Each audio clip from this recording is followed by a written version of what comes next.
Recuérdense que el paciente no es que necesita suero, al menos en estos casos, necesita de sangre para reposición. ¿Sí?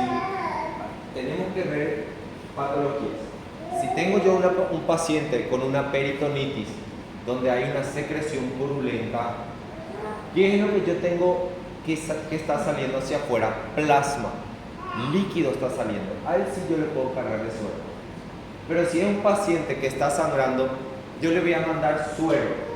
Pero ¿qué va a hacer el suero si mi paciente está sangrando? Va a diluir mi sangre. Mi sangre no va a servir. ¿Qué necesita mi paciente? Sangre. ¿Sí? Siempre tienen que pensar eso. El suero es para rescate, ahora. Pero mientras tanto, ¿qué yo tengo que pedir? Sangre. Por eso yo siempre digo, llega el paciente hemodinámicamente inestable, ¿cierto? Vos sacale todo el laboratorio que vos querés. Pero lo que vos necesitas ahora y lo más rápido que está, no sé, en un minuto ya tenés su tipificación. Lo primero que necesitas en el paciente siempre va a ser tipificación, porque lo primero que vos necesitas que es sangre. Con tal sonograma no me va a servir, sus electrolitos van a estar nomás todo alterados, hasta que yo le pueda estabilizar por lo menos a mi paciente, que yo, como yo siempre digo, tener primero paciente, ¿sí? Y ahí vamos a hacerle su control. ¿Está bien? Porque ahí recién yo le voy a comenzar a corregir. Mientras mi paciente todavía esté más para allá que para acá, ¿sí? Más para allá a punto de morir, no se me va a estabilizar nada, va a estar todo alterado, no se apuren. El paciente con sangre y la gente se preocupa por un hemograma. ¿Para qué yo voy a querer un hemograma? ¿Cómo va a venir la hemoglobina de este paciente que está sangrando ahora? Normal o ligeramente bajo, porque el cuerpo todavía no se adapta a ese cambio. Te puedo asegurar que cuando le estabilicemos todo y después de 6 horas, ahí va a venir su verdadero hemograma. ¿Sí? Por eso va a ser las medidas que corresponden en el momento. ¿Sí? Dice, las operaciones abdominales abiertas, las pérdidas de sangre, heridas grandes del tejido blando, quemaduras, son causas perdidas y causan pérdidas masivas de líquidos que hay que tener en cuenta. ¿Sí? Fíjense todos los ejemplos que justamente le están dando, porque esos son los que nosotros más vemos, porque esos son ejemplos que de verdad causan muchas pérdidas de líquidos. Y uno de los más difíciles y cuesta tratar, ellos son los que más difíciles cuesta tratar. Todos, hidratarle, cuesta cuando le vas a intubar, si vas a hacer, si todo cuesta en el quemado. ¿Sí? Como yo siempre digo, una de las cosas que les va a ayudar mucho con los quemados es que si no saben si le van a intubar o no, pero saben intubar, intúbenlo. Yo soy a favor de intubar. ¿Está bien? Claro que hay unas cuantas cosas que se tienen que analizar, pero si en el momento están con muchas dudas y saben intubar y saben y están seguros que van a poder meter el tubo, intúbenlo. Ahora, si tienen dudas de que no van a poder, vamos a meter el máximo. ¿Sí? Porque hay pacientes que son de muy difícil intubación. Si no tenés la experiencia suficiente, cuesta. O si no hay alguien que te va a apoyar o ayudar, entonces cuesta. Si no están seguros que van a tener que oxigenar, pero la idea sería intubar. Dice, aunque no hay una fórmula exacta que pronostique las necesidades transoperatorias de líquidos, la reposición del líquido extracelular durante una operación a menudo requiere de 500 a 1000 ml de una solución salina balanceada para sostener la homeostasis, siempre y cuando no tengamos el conteo específico de lo que está perdiendo. Porque ¿qué es lo que hacemos? Nosotros abrimos el abdomen y comenzamos a aspirar. Aspiramos, por ejemplo, toda la sangre, sin lavar, sin nada. Aspiramos. Y ponele que, bueno, aspiré 2500 ml. Ya sé que 2500 mi paciente perdió. ¿Sí? Le voy a cargar de líquido, pero necesito mandarle varios volúmenes de sangre. ¿Sí? Necesito cargarle sangre a este paciente, porque 2500 es muchísimo. ¿Sí? ¿sí? Muchísimo. Aparte de eso, eso es un aproximado nomás, porque atiendan bien, eso es lo que aspiramos. Pero cuando vos abrís, lo que se pierde, después lo que se seca, todo eso se tiene que sumar. ¿Sí? Entonces puede llegar a ser más incluso. Claro que no le vas a meter los 2.500 de sangre, ¿verdad? Pero por lo menos un aproximado. Con 4 volúmenes ya, por lo menos con eso ya le voy a sostener, si no está teniendo sangre en el paciente. El tratamiento postoperatorio con líquidos, este sí que es bastante importante. ¿Sí? El tratamiento postoperatorio con líquidos se basa en el estado del volumen calculado del paciente en el momento y las pérdidas constantes de líquidos proyectadas. Porque yo les dije, una pregunta general. ¿Cuáles, por ejemplo, causas de fiebre en el postoperatorio del paciente? En las primeras 48 horas, al segundo día. No. No. Eso será serio. No importa, vamos a repasar.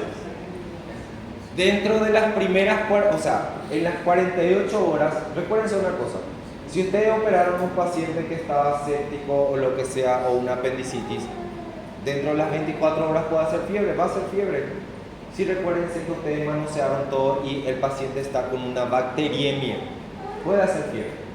Pero a partir de las 48 horas, yo ya tengo que pensar en una causa pulmonar de fiebre. ¿Sí? Al tercer día, yo tengo que pensar en una infección de las vías urinarias. Más todavía si el paciente tuvo zona vesical. Entonces, a las 48 horas, pulmón. A las 72 horas voy a pensar justamente en la orina, infección de las vías urinarias. A partir del quinto día voy a pensar en una infección del sitio quirúrgico. ¿Sí? Infección del sitio quirúrgico. Eso es hablando de forma general. ¿Sí? Porque en el libro está así mismo. Si hablamos de causa de fiebre, una de las cosas que cita justamente nosotros en cirugía también nos guiamos de esto que les estoy diciendo. Segundo día pulmón, tercer día orina y al quinto día infección del sitio quirúrgico. Claro, tengamos en cuenta todo el contexto general del paciente. Si se transfundió, puede ser causa de fiebre, puede ser causa de fiebre. Otra de las causas de fiebre que puede llegar a tener el paciente es la deshidratación. Tu paciente se operó, perdió mucho líquido o aspiraste 400, atiendan bien, imagínense, ustedes le aspiran 400 ml de líquido purulento. Eso es prácticamente todo lo que es tu plasma y esas cosas que salieron todo ahí. Es mucho. Y tu paciente sale de quirófano y vos le haces un goteo lento de suero. No, mínimo le tenés que cargar 1000 por ahí. Para reponer, porque acuérdense, eso es lo que nosotros aspiramos nomás de secreción purulenta. Y las pérdidas insensibles, ¿sí?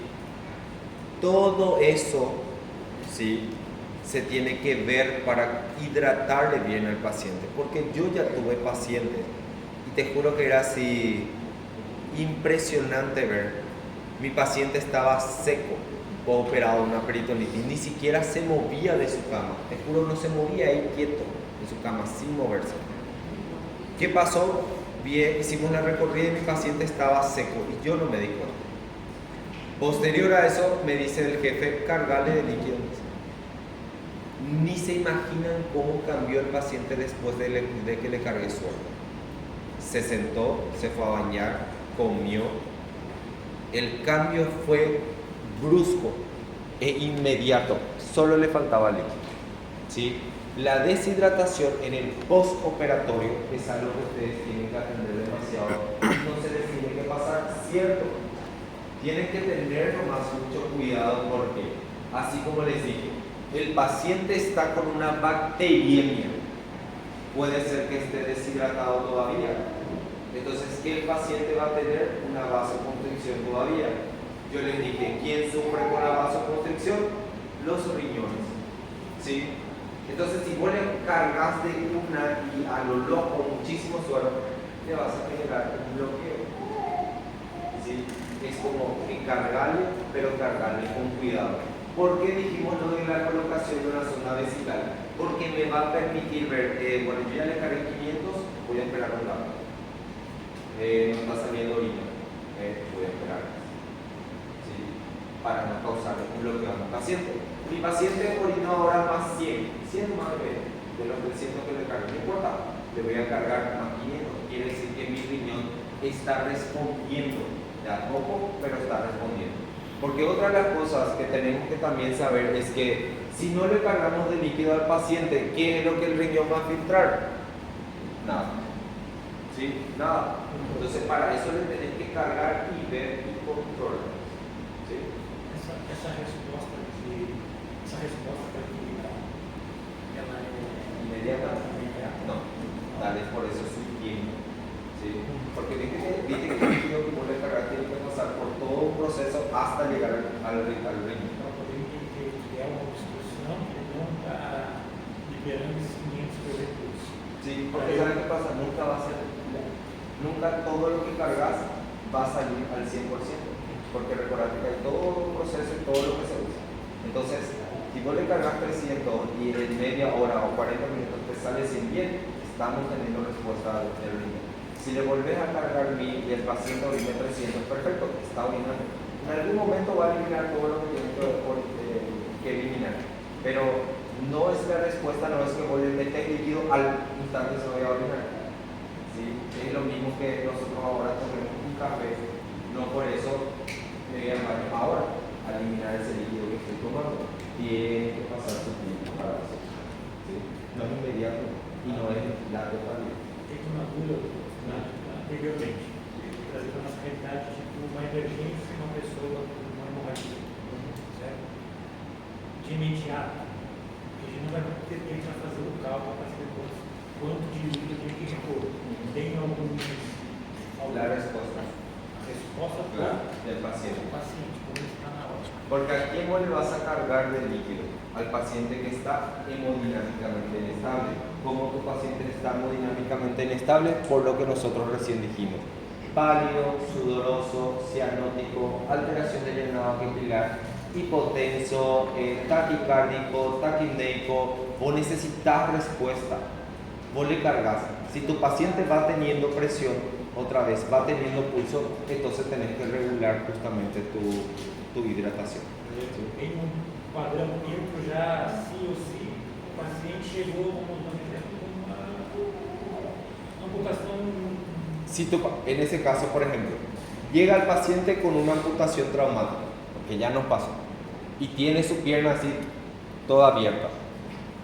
Vos le pones una vía periférica, y le pones otra también, doble vía periférica. Porque puede en cualquier momento tu paciente descompensar, porque ahí importan qué cosa, los signos vitales del paciente. Si tu paciente está con buena presión, ¿para qué le vas a poner otro suero más? Yo por seguridad le pongo doble vía, porque en cualquier momento mi paciente se puede descompensar, ya tengo que tener listo, porque yo estoy en la urgencia, y en la urgencia cualquier cosa puede pasar, pero un suero, sí o sí hidratación, porque depende mucho de la presión y de la respuesta del paciente. Porque, fíjate, si tu paciente, por ejemplo, imagínate, viene ella a mi urgencia, tiene presión de 90-60, 90-50, que es bajo para el estándar, ¿sí? Pero ya no está taquicárdica, tampoco está taquimneica. Esto quiere decir que es su presión normal, ¿sí? Porque no todas las personas tienen presión elevada. Hay gente que normalmente tiene su presión 90-60, 90-50. Cuando sube su presión a 110-70, comienza a tener taquicardia, mareo, ¿sí? Entonces, vos tenés que ver el contexto general del paciente para saber qué tanto le vas a cargar o no. ¿Cuáles son tus parámetros, tus signos vitales? ¿Está bien? La respuesta del paciente a tu líquido. Porque depende, eso, para que entiendan, ¿sí? Si tu paciente llega hemodinámicamente inestable, a lo que me refiero con inestable es a lo que le estaba diciendo. Vos le tocas, no tenés pulso, tu paciente está pálido, está cianótico, pónganle que está taquicárdico, ¿sí? Pero ni siquiera ya no respira bien porque se está yendo al más allá, le vas a cargar de líquido. Hasta que vos puedas tener un buen pulso, pueda tener por lo menos una presión arterial. Sí, pero yo ya le cargué 2000 de suero, le estoy cargando más 1000. ¿Qué es lo siguiente que voy a hacer? Atiendan bien. Si está sangrando, como él me está diciendo, necesito reponer sangre. Pero si el problema no es eso y estamos hablando de un shock séptico, necesito otras drogas para mantener esa presión, vasopresores. Por eso depende mucho del contexto del paciente en general para saber qué es lo que vamos a hacer. ¿Cuáles son mis parámetros? Mis signos vitales. Si yo comienzo a tener buena PA y todo lo demás, ¿para qué le voy a seguir cargando? Ya no hace falta. Vamos a suspender la carga y vamos a mantenerle al paciente. ¿Sí? Por ejemplo, si yo tengo un paciente que ya está con un shock séptico y está muy hipotenso, pero responde a mis vasopresores, a noradrenalina, por ejemplo, responde bien, ¿cuánto yo le hago de nora? Y según su respuesta. ¿Sí? Puede ser que tenga buena respuesta a bajas concentraciones. La señora que yo les dije que murió, le habré hecho, no me acuerdo ni si fueron como unas 20 o 24 ampollas de nora para mantener. Ya en el último dije, ay no, ¿para qué? No va a salir nunca. Mientras yo le cortaba su nora y se iba, pero ya le estaba haciendo por encima de la dosis normal. ¿Sí? Ya era demasiado lo que se le hacía. Ya estaba prácticamente, ya estaba muerta, o sea, ya no había ninguna respuesta. ¿Sí? Se accidentó, no dio tiempo de hacerle ningún estudio ni nada. Nada de nada, porque ya llegó en paro, le reanimamos, le tuvimos, le controlamos. Si le movíamos de donde estábamos, nosotros no tenemos acá la urgencia como para que la máquina venga a hacer ahí su radiografía. Se tiene que ir a hacer radiografía. Lo peor de todo es que yo ahora en el hospital regional, hace 2 domingos, yo no tenía ni tomografía ni radiografía dentro del hospital, tenía que irse a otro hospital. O sea, no puedo moverlo. O sea, en este momento no tenía nada para hacer y no puedo cortarle porque sí, lo único que me di cuenta que sí tenía una inestabilidad pelviana, porque le revisé todo y al hacerle esto se movía su pelvis. Y eso es porque tenía fractura de pelvis. Normalmente las fracturas de pelvis son para poner un fijador, ¿verdad? Para que dejen de sangrar porque sangran mucho. Pero así como estaba no daba para entrar. Por le cortar no para. No da. Entonces, eso depende mucho de la respuesta del paciente. ¿Cuáles son las respuestas que tenemos que ver? Que esté hemodinámicamente estable. ¿Eso qué quiere decir? Que tenga buen pulso, que tenga buenos signos vitales. ¿Eso qué quiere decir? Que el paciente está listo. ¿Ok? Perfecto. ¿Entendieron? Ok, súper. Espero que el día de mañana, cuando estén en una urgencia, se acuerden de todo eso que estamos hablando. ¿Saben qué pasa? Es que es demasiado difícil cuando uno sale de la facultad. Bueno, uno quiere trabajar, ¿verdad? Como ser médico, ¿verdad? Y cuando te vas, ahí no parece que hice todos estos años en la carrera de mi vida. Pero bueno, espero que estas cosas que hablemos le hagan a ustedes pensar por lo menos qué vamos a hacer con el paciente. Porque lo importante es por lo menos estabilizar al paciente y después vamos a ver qué hacemos. ¿Sí? O si no, como yo siempre digo, vamos a estabilizar al paciente y después vamos a llamarle al doctor para ver. ¿Okay? Muy bien. Dice, es necesario corregir cualquier déficit por pérdidas preoperatorias o transoperatorias. La reanimación se valora según el restablecimiento de los parámetros aceptables. Fíjense de lo que estábamos hablando. Signos vitales y la diuresis. ¿Está bien? Si los signos vitales se estabilizan, quiere decir que tu paciente está bien con lo que vos le estás haciendo. Dice, y en casos más complicados, si hay incertidumbre, se instala un catéter venoso central o catéter de Swan-Ganz. que son catéteres con los que se puede medir la presión venosa central para saber cuánto le podemos cargar y esas cosas. Pero atiendan bien algo. Una vía central no es prioridad. Recuérdense que vos podés tener una vía central, que es cierto, vos le puedes pasar muchas drogas por ahí.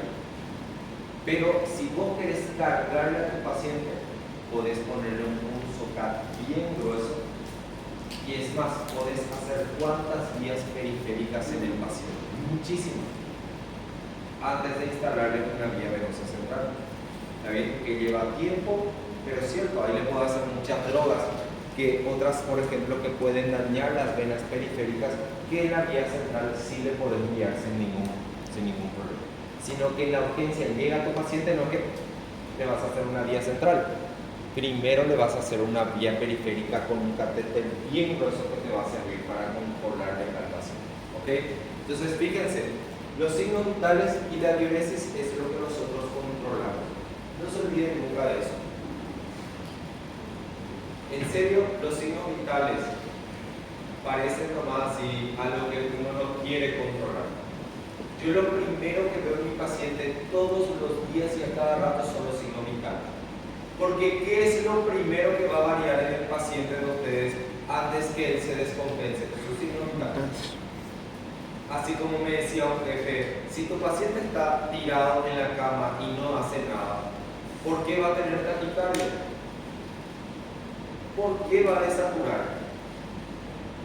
¿Por qué tu paciente va a tener alteración de la presión? ¿Por qué? No tiene por qué si un paciente que está tirado en la cama, imagínense que tenga sonda vesical, ni siquiera se levanta para hacer pipí. Entonces no tiene por qué los signos vitales estar alterados. Si se comienzan a alterar, y más todavía en el postoperatorio, es porque algo no está bien. O tu paciente o está deshidratado o está perdiendo sangre otra vez. ¿Y cómo eso se va a alterar? Que tu paciente comienza a sangrar a poco, tu paciente va a comenzar a tener taquicardia. ¿Sí? Después tu paciente va a comenzar a bajar su presión, pero él está consciente todavía. Pero eso ya te tiene que llamar la atención de tu paciente. ¿Sí? Los signos vitales son muy importantes. Dice, luego de las 24 a 48 horas se cambian los líquidos a una solución glucosada al 5%. Dice en solución salina al 0,45%, a la que se añade dextrosa en pacientes que no toleran la nutrición entérica. Y atiendan bien esto. No es que de forma general ustedes le van a agregar a tu paciente sí o sí en este tiempo suero glucosado, por decir así. Sino que ni cambiarle su hidratación. Depende mucho de la tolerancia del paciente de ustedes. Si tu paciente todavía es sus 48 horas y no puede comer, ¿qué es lo que va a bajar? El azúcar. El paciente necesita azúcar para que todo funcione. Entonces ahí yo le puedo comenzar a hacer una hidratación, como nosotros le llamamos, alternada. Es como mandarle glucosado, mandarle fisiológico, mandarle glucosado, mandarle fisiológico, hasta que comience a tolerar. ¿Por qué no es mixta? Mixta hablamos cuando es, por ejemplo, por varios lugares. Es, por ejemplo, hidratación parenteral y oral. Eso es mixta. ¿Sí? Esto es alternación. Es, por ejemplo, la tolerancia mixta. Tolerancia mixta sería lo que es su suplemento por su sonda, todo lo que sea por su sonda o por boca, más por vía parenteral. ¿Sí? Esa es una alimentación mixta, porque vos le estás mandando todo lo que sea por sonda, pero también le mandas por la vena. ¿Sí? Igual que, por ejemplo, ¿cómo llaman estos? Ahí se me fue el nombre. Se me fue el nombre de los preparados especiales, estos que son justamente para alimentación parenteral. Vos le haces gotear a tu paciente y también le envías todo lo que necesita por su sonda nasogástrica. Entonces ahí hablamos justamente de algo que es mixto. ¿Okay? Dice, si la función renal es normal y la diuresis es adecuada, entonces se agrega potasio a los líquidos intravenosos. No es necesario revisar las concentraciones de electrolitos en los primeros días de un curso postoperatorio no complicado. Atiendan bien esto. Esto es algo que está así en los libros. Pero les digo, nosotros normalmente en el postoperatorio nosotros le pedimos al paciente una gasometría, tanto preoperatorio como postoperatorio. ¿Por qué? Porque esto me va a decir o me va a indicar cuánto de líquido yo le puedo seguir cargando a mi paciente. Si hay alguna alteración o no con respecto incluso a los electrolitos que me indiquen de que yo pueda agregarle su potasio o le agregue su sodio o le agregue algo a su suelo para poder ir corrigiendo lentamente eso. Claro, ¿por qué te da un tiempo? ¿Sí? Fíjense, en los primeros días de un curso postoperatorio no es complicado, porque dale tiempo también al cuerpo que se adapte justamente a lo que tuvo recientemente. Pasó por una cirugía, tenés que darle al tiempo que responda al tratamiento de líquidos y antibióticos, ¿sí? Y si responde todo bien, todo está bien, no se preocupe, que el cuerpo de por sí va a normalizar. Estamos hablando de, ¿sabe por qué le controlamos? Por si sea demasiado extremo nomás, ¿sí? Porque hay veces que el paciente ya está con mucho déficit, entonces ahí sí le tenés que correr, ¿está bien? Pero por eso normalmente los controles se hacen recién a las 48 horas de su cirugía. No en las primeras 24, sino en las 48 horas, ahí hacemos lo que corresponde a un control. La diuresis postoperatoria requiere atención para reponer las pérdidas urinarias de potasio. Todas las pérdidas conocidas, incluidas las pérdidas por vómitos, succión nasogástrica, drenajes o gasto urinario, así como las pérdidas insensibles, se restituyen con la solución parenteral apropiada, porque todo se puede reponer, todos los líquidos pueden reponerse. Pero en este caso, por ejemplo, sí ya es más fácil, porque pueden hacerle un control de balanza a sus pacientes.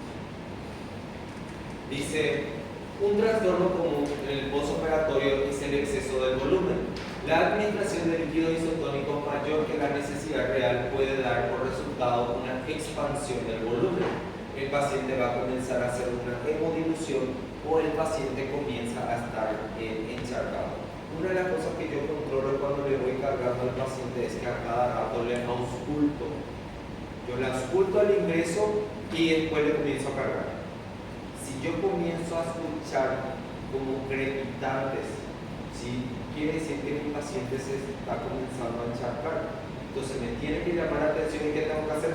Suspender su carga. ¿Está bien? Un problema muy difícil que no hay forma de saber o de terminar con los pacientes justamente es que si es que tu paciente es un cardiópata y nada, si le tenés que cargar, le tenés que cargar. O a veces el paciente llega solo a la urgencia y no tiene nadie, vos no sabes ni si tiene una nefropatía, vos no sabes nada. Igual tienen que hacer lo que corresponde. Ya si es o no, bueno, después vamos a ver. ¿Está bien? Pero primero, como siempre les digo, tenemos que tener por lo menos paciente para después ver qué vamos a resolver con él. ¿Okay? Dice, el primer signo de sobrecarga de volumen es el aumento del peso. Claro, el paciente promedio en el postoperatorio que no recibe apoyo nutricional debe perder alrededor de 0.11 a 0.23 kilogramos por día por el catabolismo. Asimismo, se encuentra déficit de volumen en pacientes quirúrgicos si no se corrigen de todas las pérdidas en el periodo preoperatorio. Porque si vos no le hidrataste a tu paciente antes de la cirugía, durante la cirugía no fue suficiente y posterior otra vez no, eso inclusive le va a llevar a que tu paciente tenga un paro cardíaco por déficit de volumen. ¿Sí? Tu paciente está en un déficit de volumen. Y fíjense, incluso habla de lo importante de la alimentación. Recuérdense esto, nunca ninguna persona se va a recuperar si no come. ¿Sí? Si no come, nunca se va a recuperar. No le puedes mantener a tu paciente 48 horas en ayuno y no pensar en alimentarlo. Si no se está alimentando o no puede o no tolera o por su cirugía no vamos mejorando, y yo tengo que buscar opciones. Sí, y una cosa, yo sé que cuesta cuando, por ejemplo, el paciente no puede pagar una alimentación por vía parenteral porque es caro. Eso está dependiendo de la cantidad de calorías que el paciente necesite, varía desde un precio de 800.000 guaraníes hasta 5 millones para una alimentación de 24 horas. ¿Sí? Una alimentación de 24 horas. Ahora, si no puede pagar, y les voy a dar una recomendación, igual pídanle. ¿Sí? Porque yo antes cuando comenzaba también pensaba, no, pobrecito, pero no va a poder comprar. Hasta que un paciente, porque el paciente familiar dijo, no, yo no voy a poder comprar esa, bueno, vamos a ver la forma, listo, otra forma. Pero después se le volvió a decir, y se le dijo, Señor, ¿por qué vos no pediste? Tu paciente se complica porque vos no sé. Y él dijo, a mí nadie me pidió. ¿Sí? A mí nadie me pidió. Entonces desde ahí aprendí que tenés que darle igual. Si puede, no puede, no importa, voy a cumplir en entregarle. Y se escribe. Pero siempre tenés que darle todas las opciones a tu paciente. ¿Está bien? Para que se recupere. Entonces, no se olviden de la alimentación del paciente porque es muy importante. ¿Está bien? Y calculen siempre.